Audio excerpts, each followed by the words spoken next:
عام حدیث میں وہ شاہ کی جو حدیث ہے بہت جگہ جو ہے نا انہوں نے جو ہے نا رسول پاک صلی اللہ علیہ وسلم کی جو ہے نا مخالفت کی ہے. مثلا صلح حدیبیہ میں دیکھ لیں، یہ واقعہ قلم دوات دیکھ لیں، اور یہ جنگ صفین کا دیکھ لیں، آپ کی وفات کے بعد صحابہ کا جھگڑا دیکھ لیں. ان کے بارے میں آپ کیا بات کریں گے؟ نہیں، یہ جنگ صفین کی کیا بات؟ جنگ صفین بھی کہا نہیں، جنگ صفین میں تو حضرت عمر رضی اللہ عنہ تھے ہی نہیں.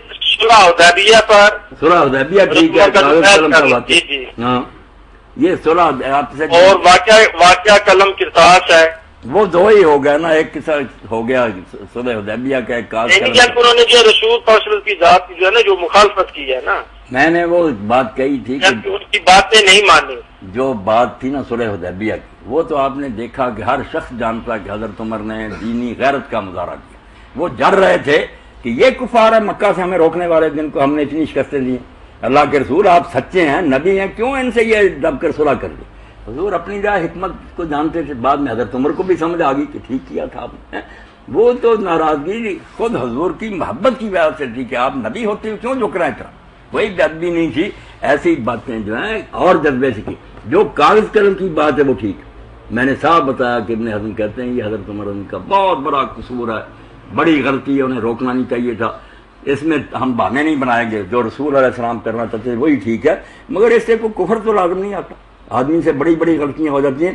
آپ آدم علیہ السلام کی طرف ہی رخ کریں کہ اللہ سے سنا تھا، جنت میں تھے، پھر حکم توڑ دیا. واسا آدم ربا کیا بے ایمان ہو گیا وہ انسان، غصے میں عادت. تو انہوں نے کہا حضور کو کیوں تکلیف دینی ہے. اس میں ہم زیادہ بحث کیا کریں، جو حق کی بات تھی کہ انہیں یہ نہیں کرنا چاہیے تھا. میں نے ایک بڑے عالم کے حوالے سے بتا دیا کہ حق وہی تھا جو حضور چاہتے تھے، لکھا جاتا. مگر میں نے آپ کو پہلے ہی بتایا کہ انہی حدیثوں میں کہ آپ حضرت ابوبکر کا لکھنا چاہتے تھے. آپ نے کہا بلاؤ اس کو، میں اس کے لیے لکھ دوں تاکہ کوئی جھگڑا نہ کرے. اس لیے ماننی ہے یہ سیاحتی حدیث ہیں تو پھر مانے کہ لکھنے کا ارادہ حضرت ابوبکر کے لیے. اور اگر نہیں مانتی تو سارے کسے کو جھوٹا کہیں کہ کوئی کاغذ قلم نہیں مانگا تھا. ایک طرف لگنا چاہیے نا، یہ تو نہیں کہ ایک ٹکڑا لے لیا اور باقی چھوڑ دیا. جی ہم تو جو ہے نا، ہم تو کہتے ہیں نا، اہل تشیع حضرات تو کہتے ہیں نا کہ سیاست کی جو کتاب آپ جو ہے نا شاہ صاحب نا شیعہ حضرات کی بات کریں. آپ جو کہتے ہیں نا کہ شیعہ حضرات کو کیا ایسا نہ کہیں، وہ بھی میرے بھائی ہیں، وہ بھی اپنی بات کریں، میں بھی کروں، آپ بھی کریں. یہ شیعہ حضرات کا حوالہ دینے کی ضرورت ہے. جو بھی سمجھنا چاہتا ہے ان کی جو بات صحیح ہوگی کہیں گے درست، کیوں نہیں مان. اچھا، ایک علامہ صاحب سوال یہ ہے کہ ایک انسان کا قتل جو ہے وہ پوری انسانیت کا قتل ہے. ٹھیک ہے، یہ جو یہ قانون جو ہے یہ ہر انسان پہ جو ہے نا لاگو ہے. ایک انسان کا قتل یہ پوری انسانیت کا قتل ہے. اور یہ جو جنگ جمل ہوئی ہے، جنگ سفین ہوئی ہے، اس میں جو ہے تقریباً 70,000 کسی کتاب میں 70,000 لکھا ہوا ہے، کسی کتاب میں 1 لاکھ جو ہے نا لکھا ہوا ہے کہ صحابہ جو ہے وہ مارے گئے ہیں. آپ یہ بتائیں کہ اتنے صحابہ شہید ہوئے ہیں، قتل ہوئے ہیں، کیا ان کا خون جو ہے وہ اللہ تعالیٰ کی ذات انصاف نہیں کرے گی؟ نظیم شاہ صاحب یہ جو ہے نا کہ اتنے قتل ہوئے، کوئی 17,000 ہی صرف کہتا، کوئی لاکھ آپ کہتے ہیں، کوئی 57 گنتی کرتا رہا تھا. بہرحال قتل و غارت تو بہت ہوئی. جنگ جو تھی جمل بھی، صفین بھی، نارون بہت مارے گئے، کوئی شک نہیں. آپ نے جیسے فرمایا ایک ہی مارا جاتا پھر بھی بڑی بری بات.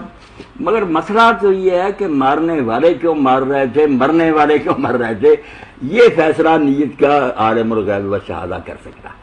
ہم کیا کہہ سکتے ہیں کہ کیوں مارے جا رہے. اب ام المومنین حضرت طلحہ زبیر اس لیے رنجیدہ تھے کہ مدینہ تو رسول میں رسول اللہ کا داماد اس طرح ظلم سے مارا گیا اور قاتلوں سے کوئی بدلہ نہیں لیا جا سکا. وہ اس غم میں بیچارے مدہوش ہو گئے، حواس ان کے ختم ہو گئے کہ مدینہ میں اور حضور کا داماد اور اس عمر میں اس طرح ظلم سے مارا گیا. اس غصے میں وہ چل پڑے کہ بدلہ لینا چاہیے. اب ہم کہتے ہیں، انصاف کہتا ہوں کہ ان کو بصرہ جانے کا کوئی حق نہیں تھا. وہاں کیا کرنا تھا؟ امیر المومنین تو مدینہ میں تھے، وہاں جا کر مطالبہ کرتے. اور اگر یہ خود ہی قصاص لینا چاہتے تھے تو مسعود احمد BSc اتنا بڑا کٹڑ وہ بھی کہتا کہ یہ ظلم تھا. رعایا کو کیا حق ہے کہ وہ خود ہی انتقام لیتی ہے؟ اس طرح تو انارکی پھیل جائے گی. تو بہرحال ان کے قدم کو کوئی صحیح نہیں سمجھا. بات سچی جو کہہ دینی ہے، مگر اس سے یہ بھی نہیں لازم تھا کہ ایمان گیا. وہ حالات ایسے پیدا ہوتے. اب آپ قرآن کی طرف شاہ صاحب آئے کہ موسیٰ علیہ السلام نے داڑھی نہیں پکڑی، ہارون علیہ السلام سر کے بال نہیں پکڑ کر کھینچے. وہ پیغمبر ہے برابر کا، 3 سال بڑا عمر میں. مگر موسیٰ علیہ السلام اس خیال سے کہ میرے بعد اس نے نگرانی نہیں کیا، قوم تباہ ہو گئی، بچڑے کی پوجا وقتی طور پر رنج میں آ گئے. اب کس کو آپ کافر کہیں گے؟ موسیٰ علیہ السلام کو کہیں گے؟ کس کو؟ آپ بشروں کو بشر سمجھ کر ہی بات کریں. کہ ایسے حالات پیدا ہو جاتے ہیں، آپ کا کوئی قریبی مارا جائے ظلم و ستم سے اور آپ غصے سے بے قابو ہو جائیں کہ کیا ہو رہا ہے، ہمارے اس خاندان کے آدمی کا کوئی نوٹس ہی نہیں لیا، قتل کرنے والے کو وزیر بن گئے، کو حالات تو ایسے ہی پیدا ہوئے۔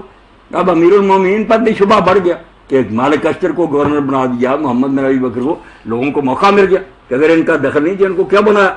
حالات ایسے پیدا ہوئے کہ عام لوگ جو تھے ان کی عقل نے جواب دے دیا کہ علی نے قاتلوں کو کیوں ساتھ رکھا، ادھر ویسے اتنے چوٹی کے لوگ طلحہ اور زبیر، حضرت عمر مومن جیسے، تو ان حالات کو دیکھتے ہوئے پتہ چلتا ہے کہ جو کچھ اس وقت ہو رہا تھا اس میں سب معذور تھے۔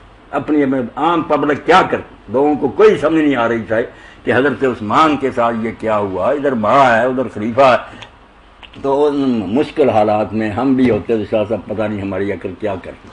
یہ دیکھیں نا، اتنے بندے قتل ہوئے ہیں، مارے گئے، اگر اللہ تعالیٰ کی ذات جو انصاف تو کرے گی نا، ان کے نہیں قتل شاہ صاحب، میں یہ سوال کر رہا ہوں آپ سے کہ قتل اللہ نے کہا نا میں یقتل المؤمن متعمدا، جان بوجھ کر کے اس مسلمان کو مارنا ہی ہے میں نے، وہ قتل کرے تو گناہ وہ ہوتا ہے، ورنہ ہم قصاص میں بھی قتل کرتے ہیں، مرتد ہو جائے اس کو قتل کرتے ہیں، شادی شدہ زانی کو قتل کرتے ہیں، وہ حق پر ہوتا۔ اس لیے اگر کوئی شخص کہتا ہے کہ ان ظالموں سے ہم بدلہ لینے کی کر رہے ہیں تو ان کو اس نیت کا ثواب بھی مل سکتا، یہ تو فیصلہ خدا کرے گا نا کہ انہوں نے یہ کام کس نیت سے کیا، یہ قتل نہیں۔ ایک سیٹی میں آپ نے فرمایا تھا کہ ایک عورت تھی، اس نے جو ہے نا بلی کو باندھ دیا تھا اور اس کو دودھ وغیرہ نہیں دیا تھا، وہ مر گئی تھی، ٹھیک ہے نا، اور حضور صلی اللہ علیہ وسلم کی ذات نے وہ خواب میں دیکھا تھا کہ کیا بتایا تھا کہ وہ بلی جو ہے اس عورت کو نوچ رہی تھی۔ اللہ تعالیٰ کی ذات اتنی رحمان و رحیم ہے کہ ایک بلی جو ہے اس کو اس نے کھانا نہیں دیا تو وہ عورت کو ہمیشہ نوچتی رہے گی، اور یہ جو 60-70,000 صحابہ شہید ہوئے کہ اللہ تعالیٰ کی ذات ان کے بارے میں جو انصاف نہیں کرے گی؟ نہیں، بالکل انصاف کرے گی، اللہ عادل و رحیم ہے، مگر دیکھے گا نا اللہ تعالیٰ کہ وہ بلی مارنے والی نے کیا ظلم کیا کہ نہ چھوڑا کہ وہ بیچاری کوئی کھاتی پیتی، نہ اس کو ہلاک ہی کیا، چیخ چیخ کر سوکھ سوکھ کر مر گئی، اب اللہ نے اس کو سزا ہی دینی۔ اگر ان لوگوں کی نیتیں بھی ایسی ہی نکلیں تو ہم کو شاہ صاحب پریشان ہونے کی کیا ضرورت، عادل خدا جانتا پکڑ لے گا، میں کب کہتا ہوں نہیں پکڑے گا، اور اگر اس نے سمجھا کہ یہ بیچارے معذور تھے، اس وجہ سے پریشان تھے، اس رنج میں انہوں نے قدم اٹھایا تو اللہ تعالیٰ وہ غلطی بھی معاف کرے گا۔ بڑی بڑی غلطیوں کا شیعہ سنی حدیثوں میں آتا کہ جب اس بندے نے کہا میں نے تو تیرے خوف سے یہ کام کیا تھا، چلو معاف، بڑے بڑے گناہ، اس لیے اللہ جانتا ہے کہ کسی شخص نے کس نیت سے کام کیا، ہم یہاں بیٹھے کیا فیصلہ کریں۔ اپنے دور میں ایک واقعہ ہوتا ہے، اس کے بارے میں اخبار مختلف رپورٹیں دیتے ہیں، ٹی وی دیتے ہیں، کچھ اس بات کو سچی مان لیتا، کوئی دوسری کو۔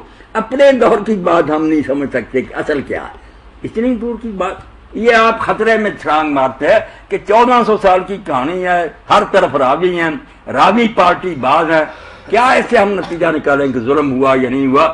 نہ کسی نے ان کو عدل کرتے دیکھا نہ ظلم کرتے دیکھا، سنی سنائی باتیں نا، ان پر آپ لڑیں جھگڑے نہ، سنی شیعہ خدا کے لیے اکٹھے ہو جائے، رسول کو تو سارے مانتے نا، رسول علیہ السلام کو مان کر کفار کے مقابلہ میں ایک ہو جائے، یہی ایک نسخہ ہے۔ اگر یہ جھگڑا رہا کہ علی کو مانے، انہوں نے کہا ابو بکر کو مانے، تو پھر اللہ ہی حافظ ہے، اے گرفتار ہے ابو بکر علی ہوشیار باز، اقبال کیا گا پھنسے ہوئے ابو بکر علی میں چھوڑ دو، ان باتوں سے کچھ نہیں بنے گا، رسول تو ایک ہی ہے، اس سے جو ملا اس پر عمل کرو، اللہ خیر کرے گا۔ جی شاہ صاحب، ایک دوسرا سوال، یہ سوال تو بہت سارے ہو گئے ہیں کہ حضرت بکر صدیق کے جو والد تھے انہوں نے حضرت بکر صدیق کی بیعت کیوں نہیں کی؟ نہیں، یہ کہاں آپ نے پڑھا کہ اس نے ابو قحافہ نے بیعت نہیں کی؟ کہاں سے آپ نے پڑھا؟ بتائیں نا۔ یہ جو تھے حضرت بکر صدیق کے والد ہے ابو قحافہ، جن کا اصل نام عثمان ہے، آپ کا عبداللہ، یہ کس کتاب میں آتا ہے کہ انہوں نے آپ کی بیعت نہیں کی؟ بتائیں نا کوئی حوالہ۔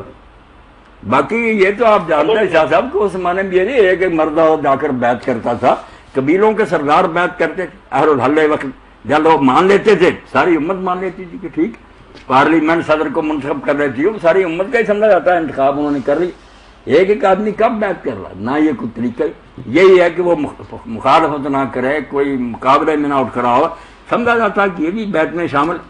اب